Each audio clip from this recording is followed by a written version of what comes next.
can pop into existence out of nothing. And if there is one thing that is logically impossible in this universe, it is for something to come out of nothing. I think that's a pretty basic argument of apologetics. Well, I'll defend Justin on this point, I think. Maybe Justin. I'm not sure who you're directing that to, but you were looking at him more. So. You were the one. Sorry, you were the one who just said we don't need. You know, I'm just making the old argument. You can't have a law without a lawmaker. Yeah. And you just said we can have a law without a lawmaker. Did you not? So we have Plato's position that there are these propositions, these absolute propositions that exist independent of space and time, and of course, Plato believed that, and he was a pretty smart guy. And I think he's right for thinking that that's possible. But of course, Christians come along and say, oh, these forms seem to, in fact, be attributes of God or ideas in a divine mind. And so what my claim is that, of course, that's the best explanation for it. Not that you couldn't argue as Plato did, that they simply are there. I think it's not a very good argument, so I'm agreeing with you. As for something, the claim is that nothing that begins to come to be is without a cause. Well, again, these principles, of course, are uncaused things, right? And so they themselves, we could easily say, are just principles that simply are.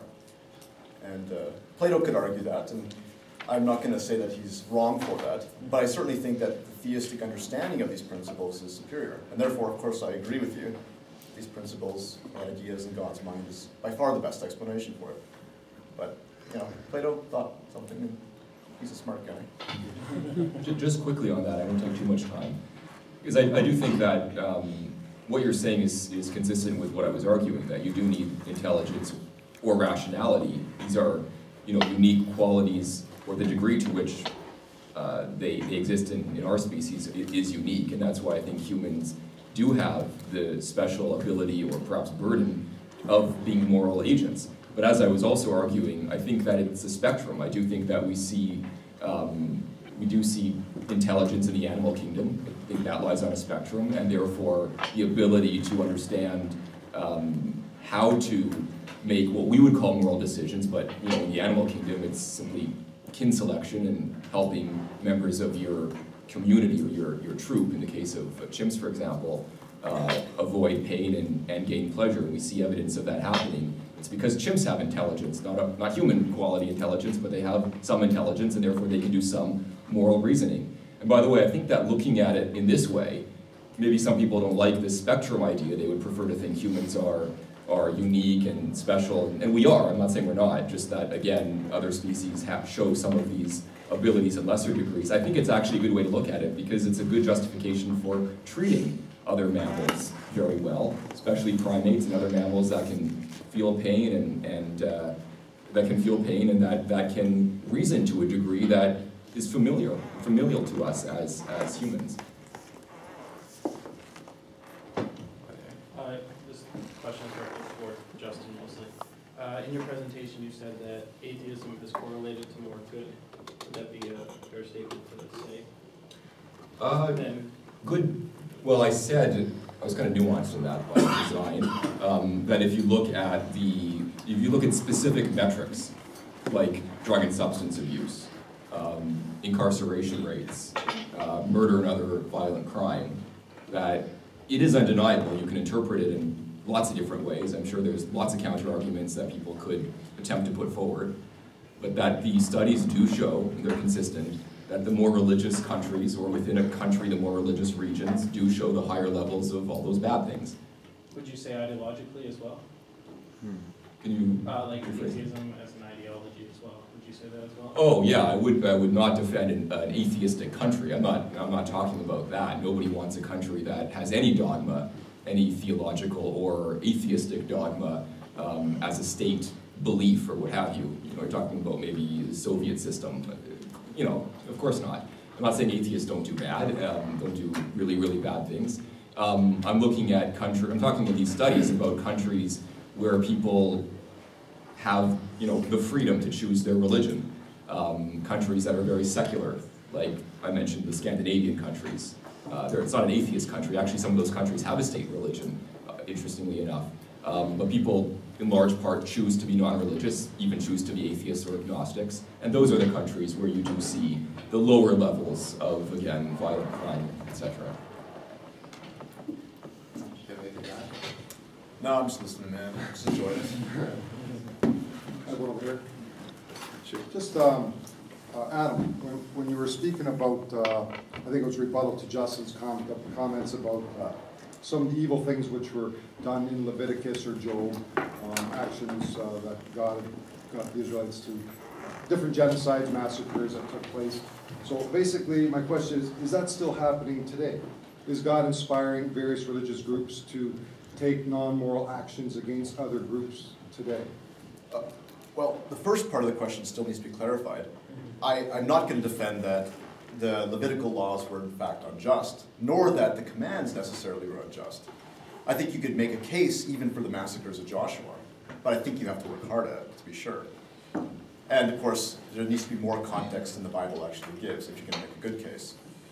And of course, lots of things happen in the world in the name of God and Christ that are evil. But that's, of course, because people have free will, unless you don't believe in it. But we don't know whether it was inspired by a God or not. Oh, man, but people inspired by God and bad reasoning can do lots of bad things, man. No problem there. Lots of bad things indeed. The point is, if you know that God is good and you want to, in fact, be a good person, you're less likely to do that than if you not, I suppose. I guess this question is for Justin. Going off that, like, from your perspective, what makes you want to be a good person? Oh, interesting question. What makes me want to be a good person? Well, I guess all the deep philosophical thinking that I do every night to train myself to be just as good the next day. You know, look, when we're making moral decisions on a day-to-day basis, I don't think most of us are flipping through, you know, any religious work. And I don't think I'm looking up John Rawls or Kant or whatever. When, for example, a parent notices his or her son or daughter, say, slap their sibling, they don't read from scripture to them. You know, they say, don't do that, you're hurting him or her, which is an appeal, at least intuitively, to a kind of consequentialism. What you're doing has a negative effect on your brother or sister. You know, or they say, don't do that, you wouldn't want to be yourself hurt, which is kind of an appeal to a universal maxim, but it's a very informal one. So people do use, I think, the kinds of secular frameworks that I was getting into, at least I touched on them, but I don't think that they're reading philosophy. So my point is that these secular schools of thought, I think they're a way to, you know, codify or at least to refine and develop further what really is intuitive to most of us who aren't psychopaths. So again, I mean, I could go with that. I could transition to the biological or evolutionary case that I was explaining to sort of elucidate why it is that we have that inbuilt sense. But I hope that kind of answers your question. Why are you a good professor? I don't know that I am. My wife tells me I'm not. Well, I mean, obviously, we work from basic understandings. I mean, Justin's not wrong to think that we have this sense. Of course, as philosophers, I mean, and as lovers of wisdom, we want to start reflecting upon this. And I don't think it's always consequentialistic. I think, as sometimes we would say, at least I say to my children, don't hit her because, as you guys all know, it's unjust, right? We ought to treat another as we ourselves would like to be treated. The basic principle of justice. Treat an equal as an equal, for example.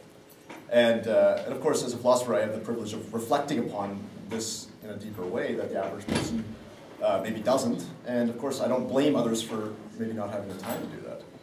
But that we act naturally with these things is praiseworthy, whether you're an atheist or a Christian. It's good that we do that.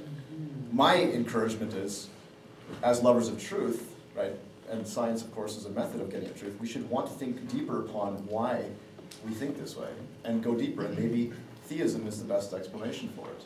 And I was with you right until you said that. Okay, I have to like focus on this and my question, so bear with me a little bit.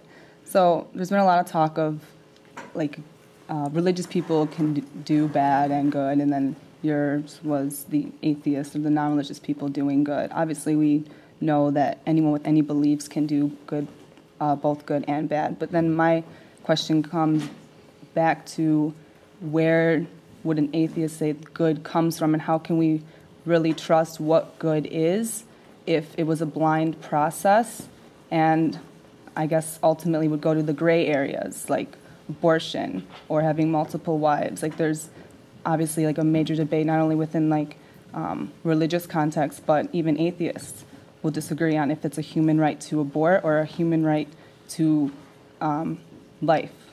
So, thank you for the question. Maybe I dealt a little bit at too much length on justifying that individual atheists could do good. However, it kind of was implicit in one of the two debate questions, so I just kind of wanted to clear the air on that. And not knowing the audience, I thought maybe I did have to build a case that atheists are capable of doing good, so you'll forgive me that.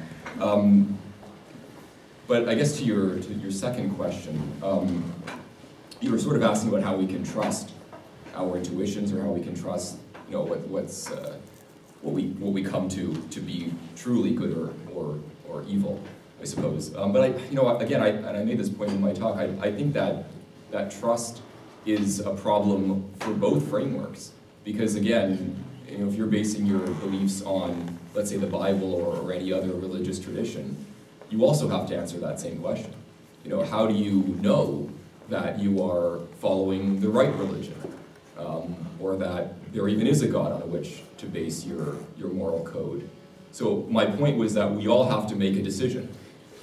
Theist makes the decision that, yes, they're going to choose to follow God because God appears to be a person worthy of being followed. Well, the decision, and again, this is what I was getting at, the decision that God is worthy, where does that come from? So there's an infinite regress that on both sides sometimes is being made. And I think, again, both traditions are vulnerable to that. I don't think it's easy, there's an easy way out for the theist or the atheist. That's why I sort of tried to find a middle ground where I suggested it's more about a method, and I think that the method is akin to a scientific method, only in the way that it's the same values, open inquiry. I think we know, for example, that being open to inquiry is a better method than being dogmatic, because then if you happen to be wrong, if evidence shows that you're wrong, you know, you will reevaluate, hopefully, your position. So I think we can be fairly confident that there are better and worse methods for arriving at truth, including ethical truth.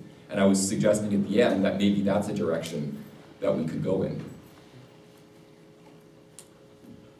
Still just listening? Yeah, man, I mean, I've said my piece already. You're asking about abortion or other things specifically. I mean, I think the point is, I mean, there are some things that, you know, as Aristotle would say, are self-evidently true. We recognize them to be true immediately, and whether you're a theist or an atheist, both have the cognitive faculties to recognize self-evident truths. That Justin doesn't need a defense of self-evident truths or why he thinks it's good to treat another as himself. Neither does the theist. It's self-evident. Right? It doesn't require argument, self-evident truth. What requires argument is why we think there is some grounding for it. God would ground this, or no God. And so I would argue that God exists and likely is the ground for this. And Justin would need to account for why we have these self-evident truths in a metaphysical framework. Not simply that we both have that intuition, which we both do have. We'll take a few more questions. 1, 2, 3. Okay, we'll go 3 more, and then I'm going to ask one. Does it take faith to remain an atheist? I was wondering when somebody would ask a question like that. It took you 2 hours almost. So is atheism a faith? Is that...